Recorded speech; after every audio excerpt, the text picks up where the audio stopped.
Hello বন্ধুরা, শুভ সন্ধ্যা। আজকে তোমাদের কাছে আমি সন্ধ্যাবেলা টিফিনের একটি ভিডিও নিয়ে এসেছি, তো তোমরা দেখতে থাকো। আজকে সন্ধ্যাবেলা আমি বানাবো ইপি নুডলস।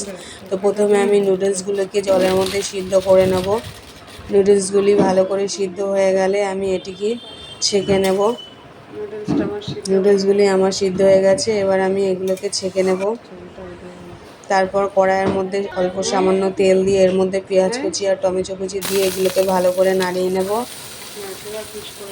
এগুলি ভালো করে ভাজা হয়ে গেছে, এর মধ্যে সামান্য একটু নুন অ্যাড করে দেব। একটু নাড়াচাড়া করে এর মধ্যে নুডলসের মশলাগুলো দিয়ে নাড়াচাড়া করে এর মধ্যে সিদ্ধ করে রাখা নুডলসগুলি দিয়ে নাড়াচাড়া করব। আবার উপর দিয়ে সামান্য নুডলস মশলা দিয়ে আবার নাড়াচাড়া করতে থাকবো কম আগুনে। তো নুডলসটা আমার হয়ে এসেছে বন্ধুরা, এবার আমি এটিকে ওদেরকে খাওয়ার জন্য সার্ভ করে দেব।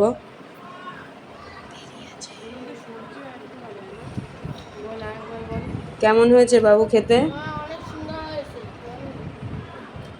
তো বন্ধুরা, ভিডিওটি ভালো লাগলে লাইক কমেন্ট শেয়ার করবে আর সাবস্ক্রাইব করে দেবে প্লিজ।